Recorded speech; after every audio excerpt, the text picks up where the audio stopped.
Olá, bem-vindo de volta. O livro do Apocalipse, ele pode parecer um verdadeiro quebra-cabeça, né? Cheio de símbolos, visões que desafiam a nossa imaginação. Mas e se eu disser que existe um método, um guia para a gente conseguir navegar por essas páginas? É exatamente isso que a gente vai começar a desvendar hoje.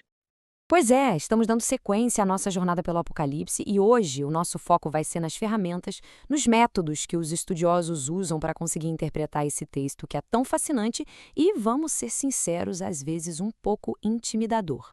Essa é a grande questão, não é mesmo? O Apocalipse foi escrito para um público muito específico, numa época, numa cultura totalmente diferente da nossa. O nosso desafio é justamente esse: construir uma ponte entre o mundo deles e o nosso, para que a mensagem original não acabe se perdendo no meio do caminho. Para a gente organizar bem o nosso estudo, o nosso roteiro é o seguinte: primeiro, vamos falar das ferramentas de entendimento.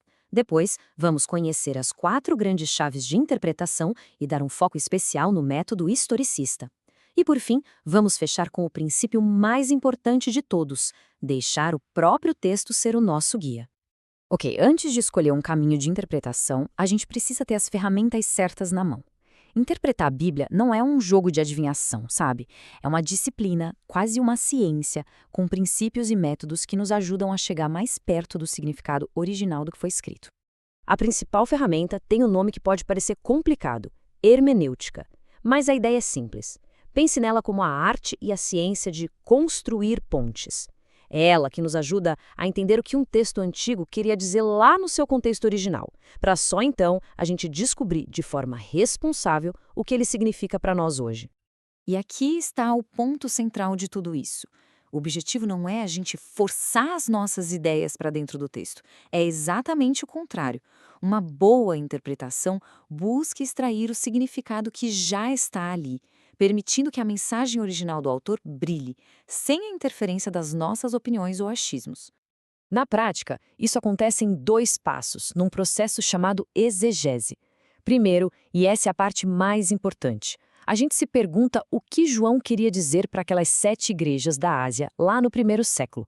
A gente investiga a história, a cultura, a língua, e só depois de entender bem a intenção original é que a gente pode, com segurança, ir para o segundo passo: aplicar essa verdade atemporal para as nossas vidas hoje. Certo. Com essas ferramentas em mãos, agora sim, a gente pode olhar para as 4 grandes escolas de pensamento sobre o Apocalipse. Pense em cada uma delas como uma lente diferente, que nos oferece uma perspectiva para ler e entender as profecias do livro. Basicamente, existem 4 mapas principais para navegar no Apocalipse. O preterismo, que foca no passado, lá no século I. O idealismo, que vê tudo como um grande drama simbólico atemporal. O futurismo, que joga quase tudo lá para o fim dos tempos. E, por fim, o historicismo, que enxerga o livro como uma profecia que vai se desenrolando ao longo de toda a história cristã. Vamos olhar cada um de perto.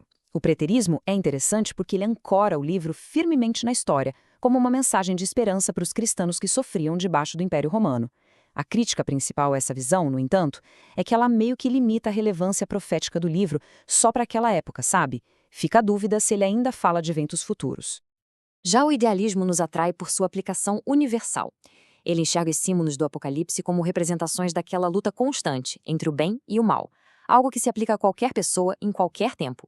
O problema aqui, segundo os críticos, é que essa abordagem pode acabar esvaziando o livro do seu caráter profético, tratando mais como uma filosofia do que como uma revelação de eventos reais. O futurismo, por sua vez, foca totalmente no clímax, no grande finale. Ele concentra quase toda a profecia num período bem curto, um pouco antes da volta de Cristo. Isso mexe com a nossa curiosidade sobre o fim, claro, mas levanta uma questão importante. Se é assim, qual foi a relevância do Apocalipse para todas as gerações de cristãos que viveram nos últimos 2000 anos? E é exatamente essa pergunta sobre a relevância ao longo do tempo que nos leva direto para a 4ª abordagem, o método historicista. Ele busca preencher justamente essa lacuna que as outras visões deixam. Vamos dar uma olhada mais a fundo nele? A premissa do historicismo é simplesmente fascinante. Ele propõe que o Apocalipse é como uma linha do tempo profética. Não está tudo no passado distante, nem tudo no futuro distante. A ideia é que o livro revela um panorama contínuo da história da Igreja e do mundo, se cumprindo de forma sequencial, século após século, desde os dias de João até a consumação de todas as coisas. Aqui a gente vê um equilíbrio bem importante. A grande força do historicismo é que ele torna o Apocalipse relevante para todas as gerações, mostrando a mão de Deus agindo na história. O grande cuidado, o alerta, é o perigo de tentar forçar a história a se encaixar na profecia, usando fontes de fora, como jornais ou livros de história, em vez de deixar a própria Bíblia ser a chave principal de interpretação. E esse cuidado essencial nos leva ao nosso ponto final, o princípio que, na verdade, deveria governar toda a nossa abordagem, não importa o método que a gente escolha. Olha, essa citação resume tudo perfeitamente. A nossa tarefa não é provar que a gente está certo, mas sim descobrir o que o texto realmente quer dizer. A honestidade intelectual exige que o texto nos guie, mesmo que isso nos leve a lugares que a gente não esperava. A interpretação tem que ser serva do texto e nunca o contrário. Então, à medida que a gente continua essa jornada, essa tem que ser a nossa bússola, a Bíblia interpretando a si mesma.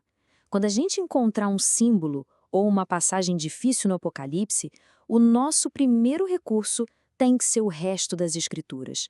É assim que a gente foge dos perigos da especulação e permanece em terreno seguro. Com essa base sólida que construímos hoje, a pergunta que fica no ar é: o que vamos descobrir a seguir?